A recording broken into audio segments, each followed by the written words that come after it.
이 모든 재앙의 시작은 일본의 단 한마디였습니다. 그 말이 전파를 통해 퍼지던 순간 동아시아 전체가 숨을 고른 듯 고요해졌습니다. 그러나 그 고요는 곧 균열음으로 무너졌고 일본 내부부터 금이 갔습니다. 대만 유사시 일본도 개입하겠습니다.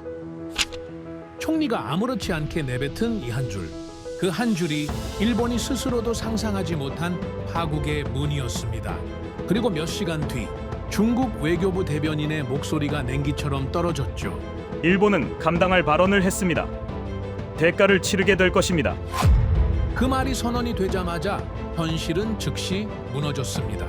도쿄 공항은 갑작스런 취소 행렬로 안내 방송조차 끊기지 않았고 평소 북적이던 관광 상점가는 셔터가 연달아 내려가며 거리가 비어갔습니다.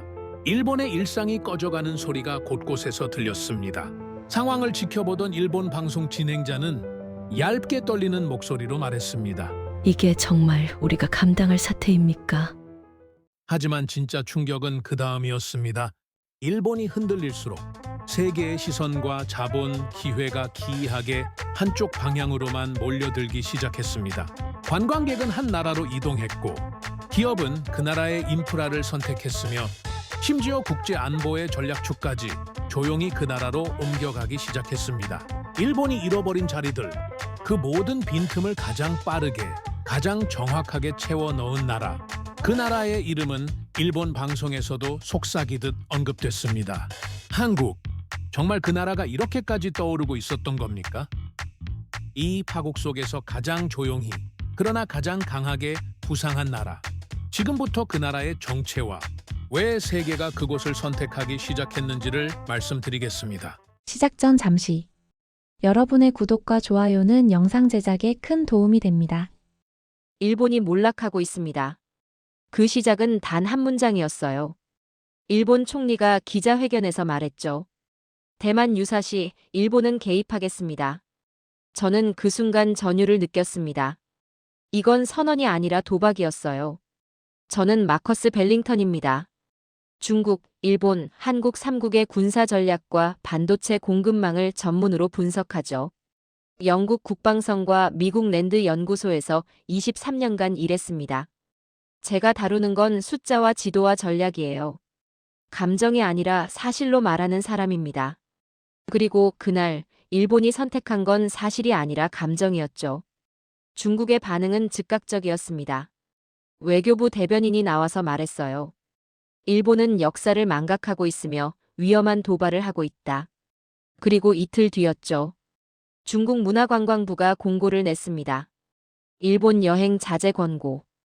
이유는 간단했어요. 범죄 증가, 지진 리스크, 흑곰 출몰 증가. 저는 그 문구를 보며 코웃음을 쳤습니다. 전략적 핑계죠.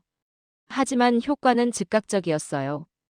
24시간 안에 중국인 예약 50만 건이 취소됐습니다. 50만 건이에요. 일본 호텔들은 패닉에 빠졌죠. 관광업이 일본 GDP의 10%를 차지한다는 걸 저는 알고 있었습니다. 그리고 확신했죠. 이건 붕괴의 시작이에요. 저는 도쿄에 있었습니다. 랜드 연구소에서 동아시아 안보 세미나 참석차 출장을 왔던 거였죠. 그런데 호텔 로비가 이상했어요. 중국인 관광객들이 캐리어를 끌고 급하게 체크아웃하고 있었습니다. 프런트 직원들은 당황한 표정이었죠. 무슨 일입니까? 제가 물었어요. 직원이 고개를 저었습니다. 갑자기 단체 취소가 쏟아지고 있습니다. 이유를 모르겠어요. 저는 알았죠. 중국이 움직인 겁니다. 그리고 일본은 이제 막 그 무게를 느끼기 시작했어요. 일본 정부는 혼란에 빠졌습니다. 총리실, 자위대, 해상보안청, 외무성. 모두가 서로에게 책임을 떠넘겼죠. 누가 총리에게 저런 발언을 허락했습니까? 중국 반응을 예측 못했습니까? 회의록이 언론에 흘러나왔어요.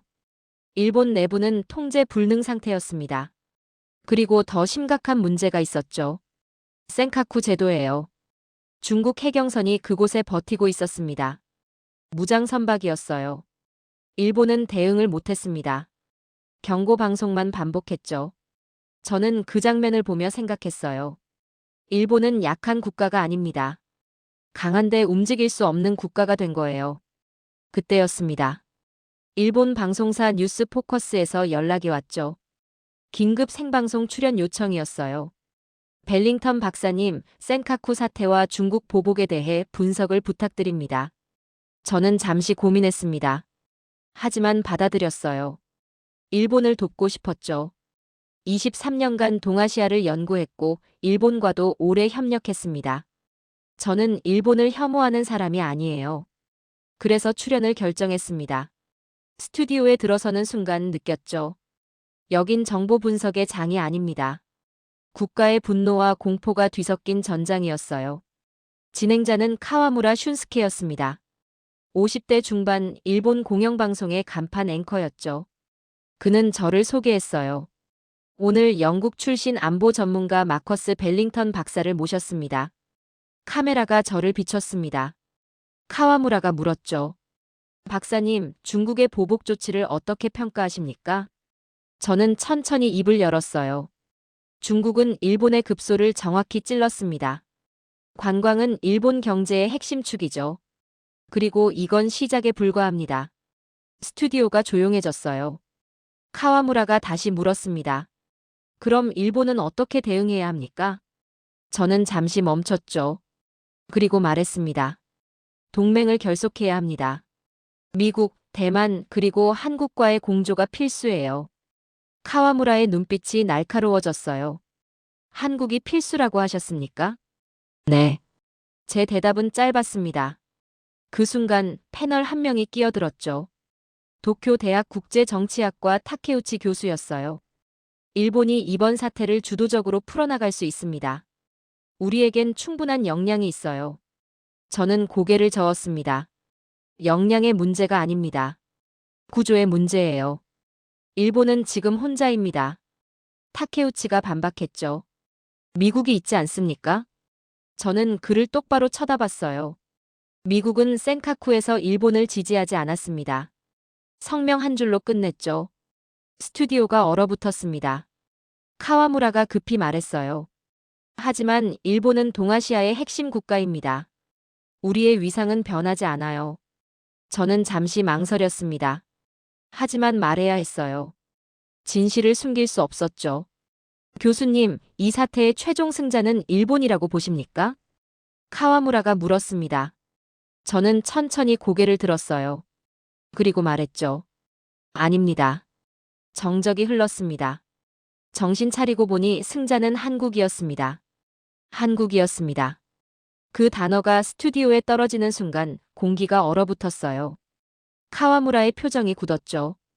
타케우치 교수는 믿을 수 없다는 듯 저를 쳐다봤습니다. 하지만 저는 계속 말해야 했어요. 일본이 잃은 관광객 50만 명, 그들이 어디로 갔는지 아십니까? 저는 노트북을 열었습니다. 화면에 그래프가 떴죠. 한국입니다. 일본 호텔 취소율 70%. 같은 기간 한국 호텔 예약률 전년 대비 40% 증가. 숫자는 거짓말을 하지 않았어요. 일본이 잃은 돈을 한국이 그대로 가져갔습니다. 카와무라가 끼어들었죠. 그건 한국이 비겁하게 반사 이익을 챙긴 거 아닙니까? 저는 고개를 저었어요. 비겁한 게 아닙니다. 준비된 거죠. 화면을 하나 더 넘겼습니다. 서울 명동, 부산 해운대, 제주도 공항. 중국인 관광객들로 붐비는 영상이었어요. 한국은 단 한 번도 일본을 조롱하지 않았습니다. 대신 움직였죠. 한국관광공사는 즉시 중국어 안내 인력을 증원했어요. 호텔들은 중국 결제 시스템을 확대했죠. 지방 관광지까지 중국어 표지판을 설치했습니다. 진짜 강자는 적을 조롱하지 않습니다. 그냥 앞서가죠. 타케우치가 목소리를 높였어요. 그래도 일본의 기반은 탄탄합니다. 일시적 현상에 불과해요. 저는 그를 똑바로 봤습니다. 교수님, 미국 국무부 성명을 보셨습니까? 봤습니다. 미국은 동맹국을 지지할 거예요. 저는 파일을 하나 꺼냈죠. 미국 국무부 공식 성명서였습니다. 이게 전부입니다. 화면에 띄웠어요. 관련국은 신중하게 행동해야 한다. 단 한 줄이었죠. 일본이라는 이름도 없습니다. 지지도 없어요. 이게 동맹의 지지입니까? 스튜디오가 조용해졌습니다. 카와무라가 변명하듯 말했죠. 하지만 미국은 실질적으로 일본을 지원할 겁니다. 저는 고개를 저었어요. 대만은 어떻습니까? 대만도 일본을 지지할 겁니다. 우리는 같은 입장이죠. 아닙니다. 저는 또 다른 자료를 꺼냈습니다. 대만 외교부 브리핑 기록이었어요. 대만은 논평을 거부했습니다. 완전한 침묵이죠. 카와무라의 얼굴이 굳어졌어요. 일본은 지금 국제무대에서 짝사랑 중입니다. 동맹들은 일본을 외면하고 있어요. 그 순간 또 다른 패널이 끼어들었습니다. 전 외무성 관료 출신 사토시였죠. 그럼 한국은 뭡니까? 한국이 일본보다 중요하다는 겁니까? 저는 잠시 멈췄어요. 그리고 천천히 말했습니다. 중요한 정도가 아닙니다. 필수죠. 무슨 소리입니까? 사토가 소리쳤어요. 저는 차분하게 설명했습니다. 한국은 지금 핵잠수함 건조를 추진하고 있습니다. 미국이 승인했죠. 스시마 해협과 황해를 장악할 수 있는 전력이에요. 화면에 지도를 띄웠습니다. 한반도 주변 해역이었죠. 한국 핵잠수함이 배치되면 이 해역 전체가 한국의 억제 범위에 들어갑니다. 일본은 어떻습니까? 저는 지도를 확대했어요. 일본은 핵무기가 없습니다. 실질적 억제 능력도 제한적이죠. 미국의 전략 지도가 재편되고 있습니다. 한국은 전방 억제축, 일본은 후방 지원 기지로요. 카와무라가 벌떡 일어났어요. 우리를 후방 기지로 격화시키는 겁니까? 저는 고개를 저었습니다. 제가 격화시킨 게 아닙니다. 현실이 그렇게 움직이고 있어요. 워싱턴에서 본 전략회의 자료에는 명확했습니다. 위기 상황에서 미국이 가장 먼저 전화할 나라는 이제 한국이죠. 스튜디오 전체가 얼어붙었어요. 아무도 말을 하지 못했습니다. 저는 계속 말했죠. 일본이 대만 발언을 했을 때 중국은 즉시 경제 보복을 했습니다. 하지만 한국은 달랐어요. 한국은 중국과 미국 사이에서 균형을 잡고 있습니다. 그게 한국의 힘이죠. 타케우치가 비웃듯 말했어요. 줄타기 하는 게 힘입니까? 저는 그를 쳐다봤습니다. 균형은 줄타기가 아닙니다. 생존 전략이죠. 일본은 미국만 바라봤어요. 그래서 중국에게 당했습니다. 한국은 양쪽 모두와 대화 채널을 유지하고 있죠. 그게 진짜 외교입니다. 카와무라가 끼어들었어요. 하지만 한국도 결국 미국 편 아닙니다.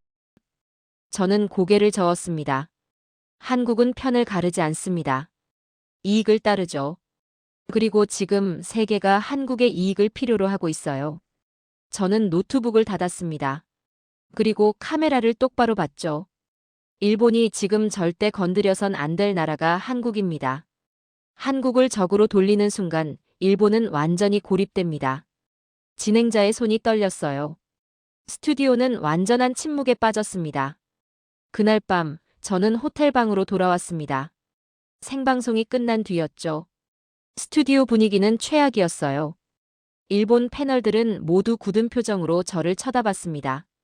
하지만 저는 거짓말을 하지 않았어요. 데이터가 그렇게 말하고 있었죠. 노트북을 열었습니다. 화면에는 각종 그래프와 통계 자료가 떠올랐어요. 일본 경제 지표, 한국 경제 지표. 두 나라의 곡선이 완전히 반대 방향으로 움직이고 있었습니다. 이건 일시적 현상이 아니에요. 저는 혼잣말을 했죠. 구조가 바뀌고 있습니다. 관광 데이터만이 아니었어요. 제조업, 무역, 기술, 투자. 모든 분야에서 같은 패턴이 보였습니다. 일본은 하락, 한국은 상승. 저는 한국의 산업 구조를 하나씩 펼쳐봤어요.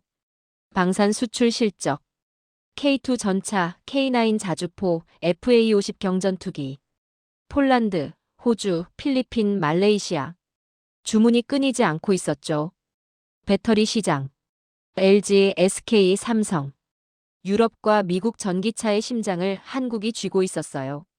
AI 반도체, 삼성과 SK의 HBM 메모리, 엔비디아, AMD, 테슬라가 모두 한국 칩을 쓰고 있었습니다. 조선업, 초대형 컨테이너선, LNG선, 군수지원함. 세계 시장 70에서 80%를 한국이 장악하고 있었죠. 소리를 내지 않고 성장하는 국가. 저는 화면을 보며 중얼거렸어요. 이건 위험한 강자입니다. 한국은 포효하지 않았어요. 언론에서 떠들지도 않았죠. 그냥 조용히 계약서에 서명하고 선박을 출항시키고 칩을 생산했습니다. 그 모습이 오히려 더 무서웠어요. 저는 일본 데이터로 넘어갔습니다. 반대 방향이었죠. 제조업 공동화.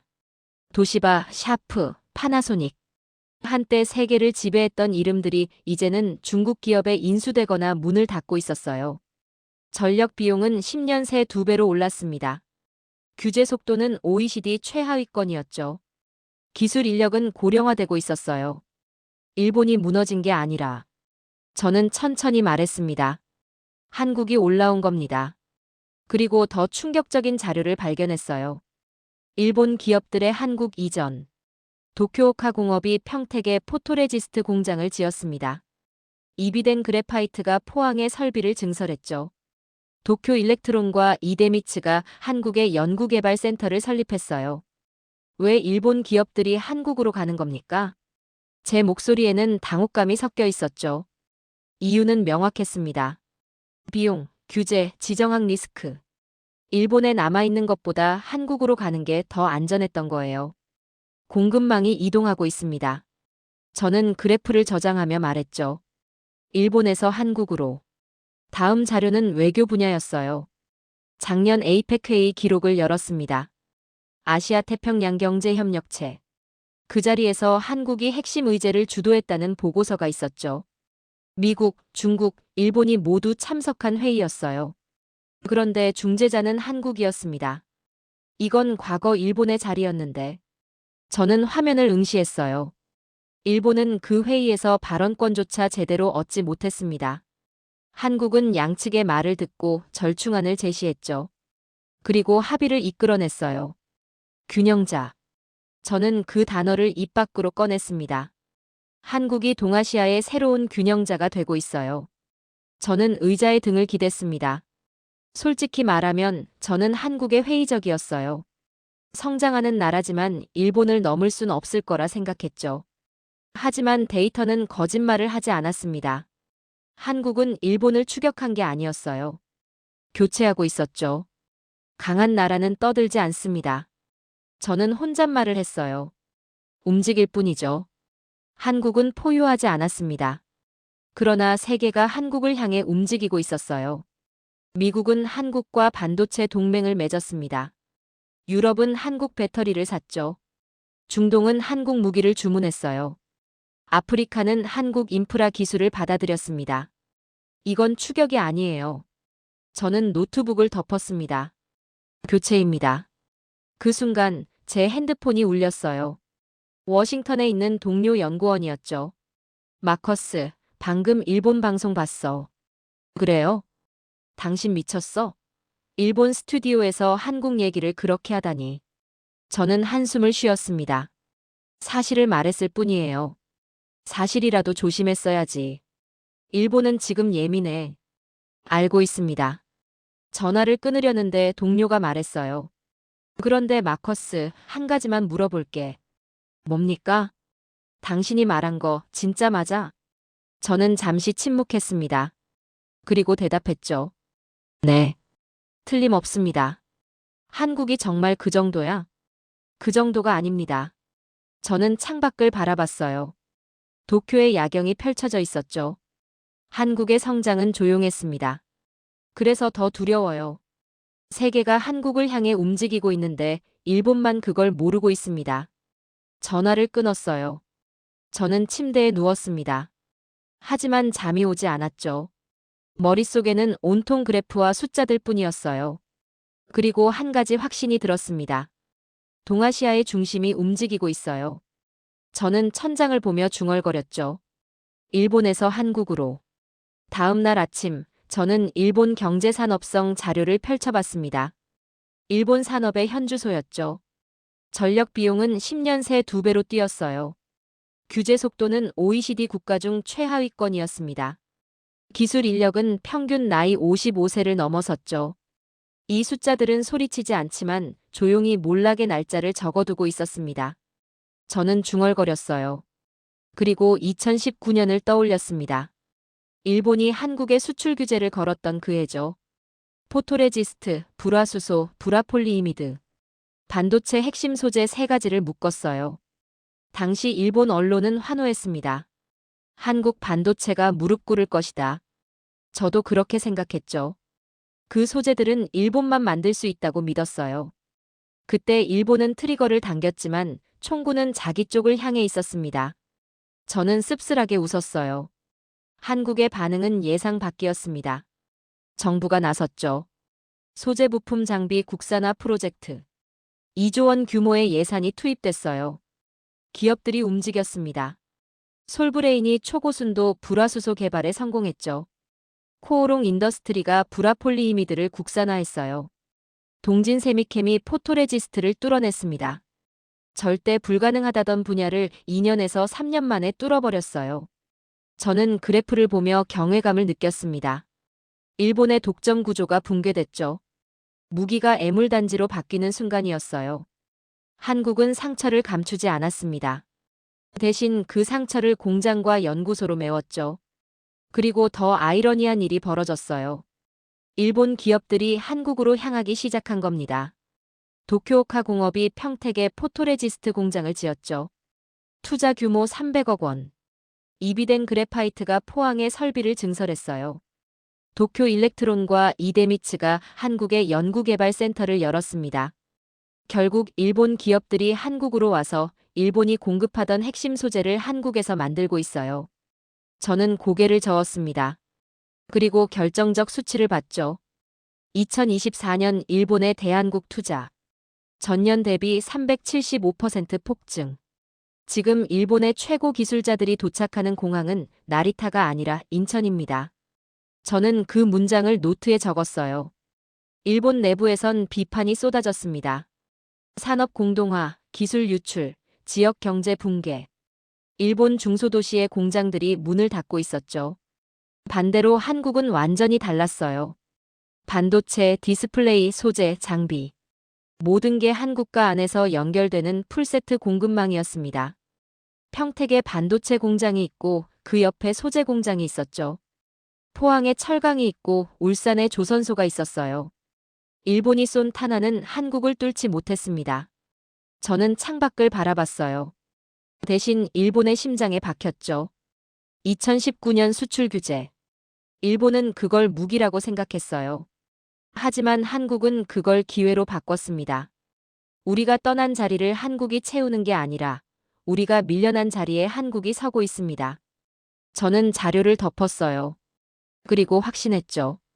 이제 일본이 한국을 제재한다는 말은 일본이 스스로 옮겨놓은 공장을 공격하겠다는 말과 다르지 않습니다. 그날 저녁 제 핸드폰에 뉴스 알림이 떴습니다. 중국 외교부 대변인 정례 브리핑이었죠.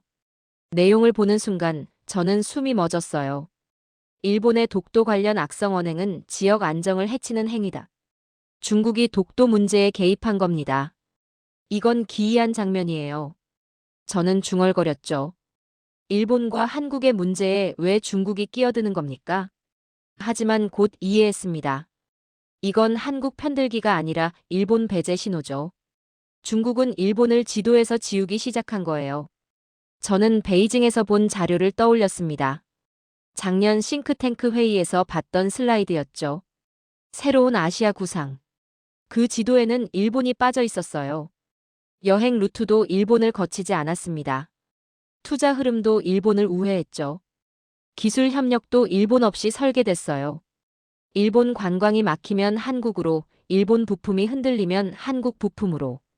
중국의 전략은 명확했습니다. 일본을 군사적으로 박살낼 필요가 없었어요. 그냥 설계도에서 빼버리면 됐죠. 저는 노트북에 새 지도를 그려봤습니다. 동아시아 경제 구조였어요. 제조는 중국, 자원은 중동, 금융은 미국, 그리고 핵심 기술과 중간재는 한국. 예전엔 이 자리에 일본이 있었습니다. 저는 화면을 보며 말했죠. 지금은 한국이에요. 그 순간 제 머릿속에 한 단어가 떠올랐습니다. 풀세트 국가. 모든 걸 갖춘 나라. 반도체와 배터리로 기술을 만들고 조선과 자동차로 제조를 하고 K2, K9, FA50으로 방산을 수출하고 드라마, 영화, 음악으로 문화를 전파하죠. 동아시아에서 완전체에 가장 가까운 나라가 한국입니다. 저는 처음으로 그 문장을 입 밖에 냈어요. 다음 날 저는 다시 뉴스 포커스 생방송에 출연했습니다. 카와무라가 물었죠. 박사님, 중국이 왜 독도 문제에 개입했다고 보십니까? 저는 천천히 대답했어요. 일본을 배제하기 위해서입니다. 스튜디오가 술렁였죠. 중국은 일본 없이도 동아시아를 설계할 수 있다고 판단한 겁니다. 그 자리를 한국이 채우고 있고요. 타케우치 교수가 반발했어요. 한국이 일본을 대체할 수 있다는 겁니까? 저는 고개를 끄덕였습니다. 군사, 제조, 문화, 외교까지 한 나라 안에 모두 갖춘 곳. 저는 그걸 풀세트 국가라고 부릅니다. 그리고 지금 그 조건에 가장 가까운 곳이 한국이에요. 카와무라가 끼어들었죠. 그건 과장 아닙니까? 저는 자료를 꺼냈습니다. 한국 방산 수출 220억 달러. 배터리 세계 점유율 30%. 조선 수주 70%. K-팝 시장 규모 100억 달러. 과장이 아니라 사실입니다. 스튜디오가 조용해졌어요.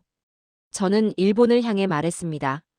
중국이 일본 대신 한국을 선택하는 구조가 굳어져도 일본은 계속 한국을 경쟁자로만 볼 겁니까? 일본에게 남은 선택지는 이제 2개뿐입니다. 저는 손가락을 2개 펼쳤죠. 끝까지 버티다 천천히 모든 것을 빼앗기거나 한국과 연결해 두 번째 축이라도 남거나. 카와무라의 손이 떨렸어요. 타케우치는 아무 말도 하지 못했습니다. 이건 감정의 문제가 아닙니다. 저는 단호하게 말했죠. 생존의 문제예요. 스튜디오는 완전한 침묵에 빠졌습니다. 진행자도 패널도 카메라맨도 모두 얼어붙었어요. 저는 그들의 표정을 보며 생각했습니다. 시험대에 오른 건 일본만이 아니었어요. 오랫동안 일본을 믿어왔던 저 자신도 그날 스튜디오에서 함께 심판받고 있었습니다. 일주일 뒤 저는 워싱턴으로 돌아왔습니다. 랜드 연구소 회의실에 앉아 있었죠. 동료들이 모여 있었어요. 마커스, 일본 방송에서 무슨 일이 있었던 거야? 선임 연구원이 물었습니다. 저는 노트북을 열었어요. 세계가 움직이고 있습니다. 한국 중심으로요. 화면에 그래프를 띄웠죠. 방산 수출 데이터였어요. K2 전차, 폴란드 1000여 대 계약. K9 자주포, 유럽 전역 확산. FA50, 필리핀, 말레이시아, 슬로바키아, 폴란드, 콜롬비아. 숫자들이 화면을 채웠습니다. 전쟁은 누가 말로 강하냐가 아니라 누가 실전으로 증명했느냐로 결정됩니다. 저는 동료들을 쳐다봤어요. 일본은 20년째 검증 중이고 한국은 20년째 실전 중이었습니다. 다음 슬라이드를 넘겼죠. 산업 트라이던트. 조선, 배터리, 반도체. 세 개의 거대한 막대 그래프가 화면을 덮었어요. 조선업, 초대형 컨테이너선과 LNG선 시장 70에서 80% 장악. 배터리, LG, SK, 삼성이 유럽과 미국 전기차의 심장. 반도체, 삼성과 SK의 HBM 메모리가 엔비디아, AMD, 테슬라의 신경계 역할. 동료 한 명이 끼어들었습니다. 그래도 일본의 기술력은 여전히 강하잖아. 저는 고개를 저었어요. 세계 최강 기술 기업의 등 뒤에는 모두 한국이 서 있었습니다. 엔비디아 AI 칩, 삼성 메모리 없으면 작동 안 해요. 테슬라 전기차, LG 배터리 없으면 못 움직이죠. 유럽 LNG 운반, 한국 조선소 없으면 불가능합니다. 침묵이 흘렀어요. 저는 다음 자료를 꺼냈습니다. 관광 데이터였죠. 중국 관광객 50만 명 일본 취소, 한국행 폭증 40%. 한국 박물관, 백화점, 시장, 숙박업체 예약 사상 최고치. 저는 화면을 가리켰어요. 한국은 기술로 몸을 만들고 문화로 영혼을 만들었습니다. 선임 연구원이 물었죠. 그럼 미국의 전략은? 저는 마지막 슬라이드를 띄웠습니다. 워싱턴 전략 지도였어요. 1순위 한국. 전방 억제축. 2순위 호주, 보조 억제. 3순위 인도, 확장축. 4순위 이후 일본, 후방 지원. 회의실이 조용해졌습니다. 일본은 지도에서 네 번째 줄로 내려가 있었어요. 저는 천천히 말했죠. 동료들이 서로를 쳐다봤습니다. 이게 확정된 거야? 아직 공식은 아닙니다. 하지만 흐름은 명확해요. 저는 노트북을 덮었습니다. 일본 스튜디오에서 제가 말한 게 바로 이겁니다. 정신 차리고 보니 승자는 한국이었어요. 선임 연구원이 한숨을 쉬었죠. 일본은 이걸 받아들일까?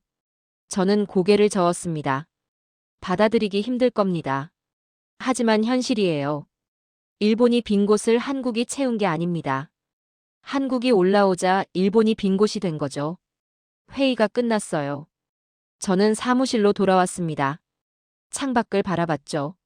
워싱턴의 하늘이 맑았어요. 하지만 제 마음은 복잡했습니다.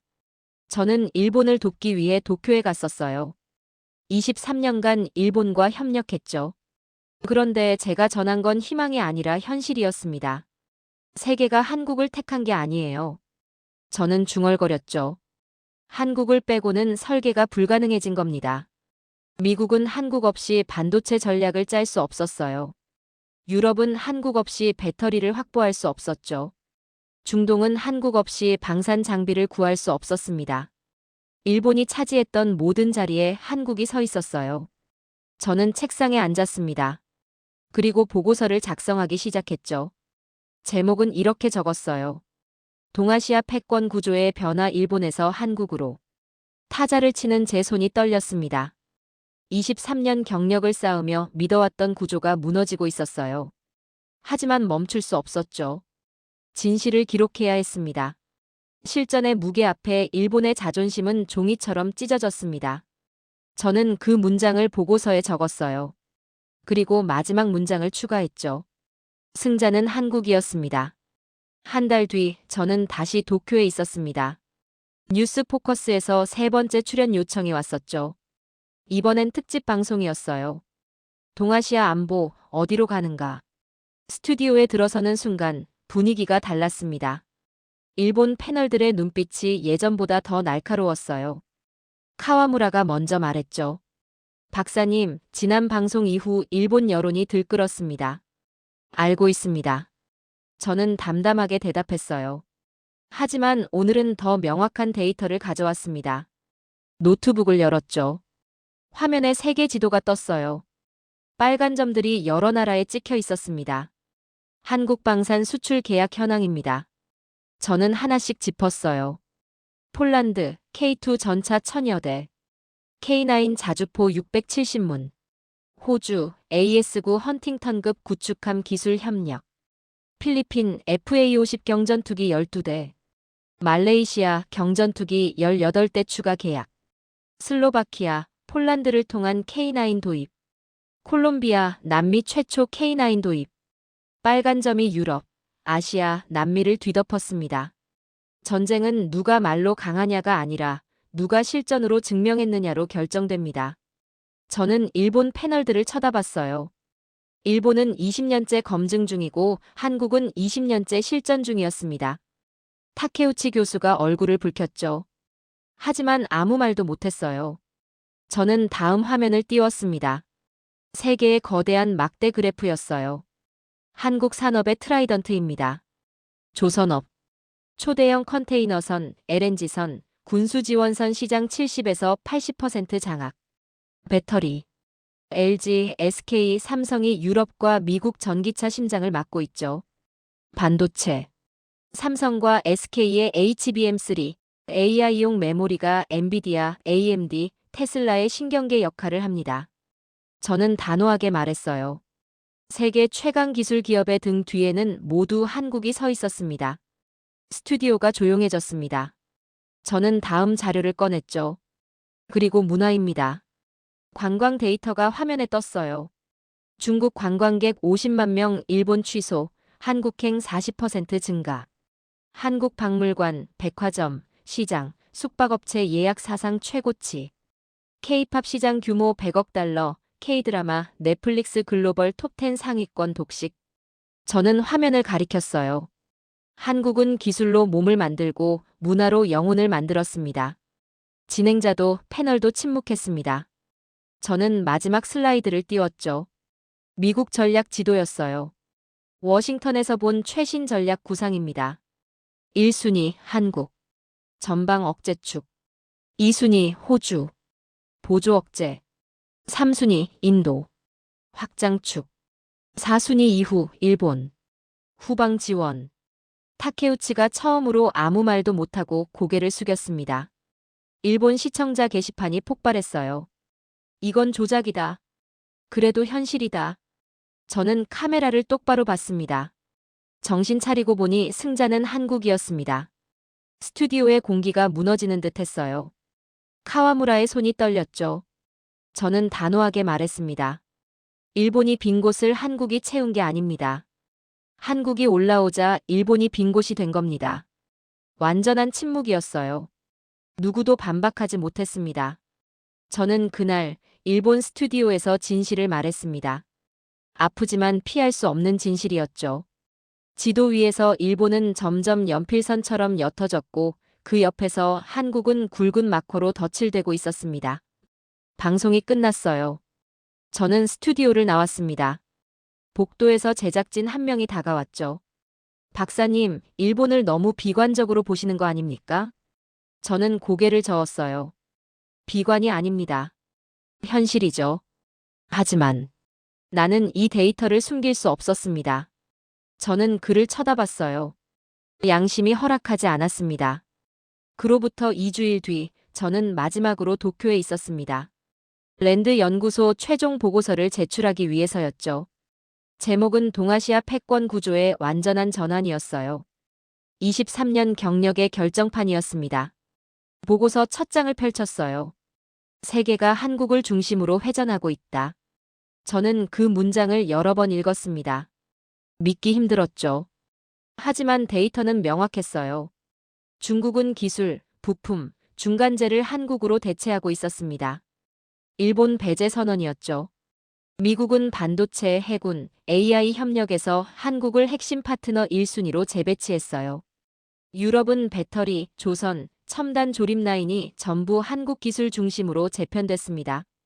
한국 없는 동아시아 전략은 더 이상 존재하지 않습니다. 저는 그 결론을 적었죠.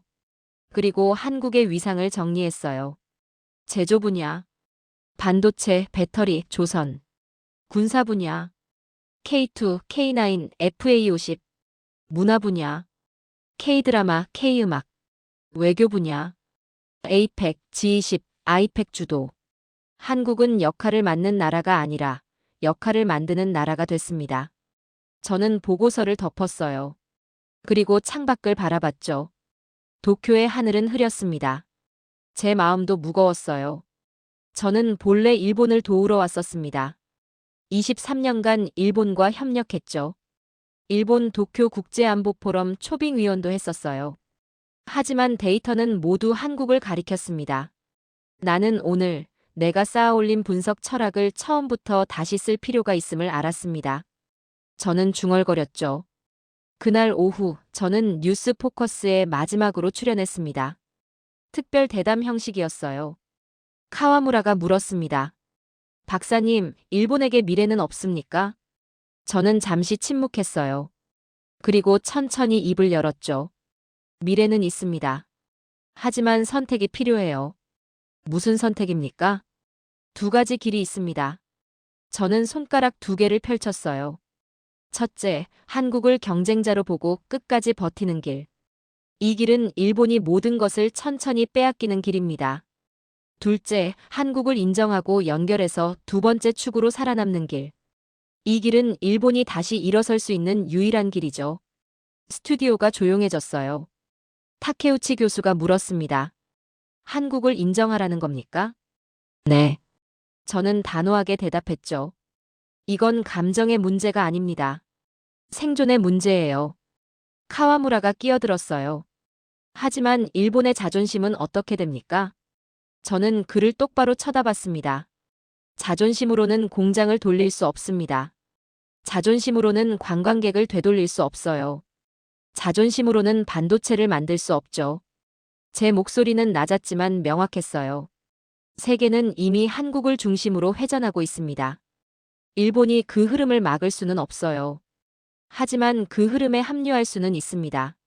저는 카메라를 향해 말했죠. 한국을 경쟁자로 볼지, 파트너로 볼지.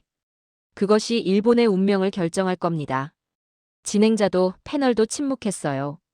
저는 마지막 말을 준비했습니다. 23년 경력을 걸고 하는 말이었죠. 저는 일본을 위해 이곳에 왔습니다. 하지만 진실은 한국을 향해 있었어요. 이제는 말해야 했습니다. 침묵은 일본을 살릴 수 없었죠. 저는 천천히 일어섰습니다. 그리고 일본을 향해 마지막 문장을 말했어요. 한국을 인정하십시오. 스튜디오가 완전히 고요해졌습니다. 그것이 일본이 다시 일어서는 유일한 길입니다. 카메라가 저를 비췄죠. 아무도 움직이지 않았어요. 진행자의 입술이 떨렸습니다. 타케우치는 고개를 숙였죠. 저는 그 침묵 속에서 확신했습니다. 진실은 전해졌다고. 방송이 끝났어요. 저는 스튜디오를 나왔습니다. 복도에는 아무도 없었죠. 호텔로 돌아와 짐을 쌌어요. 내일 아침 비행기로 워싱턴으로 돌아갈 예정이었습니다. 창밖을 바라봤죠. 도쿄의 야경이 펼쳐져 있었어요. 아름다운 도시였습니다. 하지만 흔들리고 있었죠. 나는 오늘 한 나라의 몰락과 또 다른 나라의 부상을 숫자로 목격했습니다. 저는 중얼거렸어요. 23년 동안 나는 일본을 안정된 축이라 믿어왔습니다. 하지만 현실은 완전히 달랐어요. 군사도, 기술도, 산업도, 문화도. 동아시아를 움직이는 진짜 축은 한국이었습니다. 저는 노트를 꺼냈죠. 마지막 문장을 적었어요. 한국은 준비되어 있었고 일본은 멈춰 있었다. 나는 이제 인정합니다.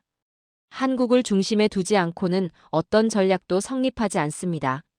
그리고 일본이 다시 일어서려면 단 하나. 한국을 인정하는 것에서부터 시작해야 합니다. 저는 노트를 덮었어요. 그리고 침대에 누웠죠. 23년 경력이 오늘 완전히 새로 쓰여졌습니다. 하지만 후회는 없었어요. 진실을 말했으니까요. 지금까지 긴 영상 시청해주셔서 감사합니다. 내일 더 멋진 이야기로 찾아뵙겠습니다. 감사합니다.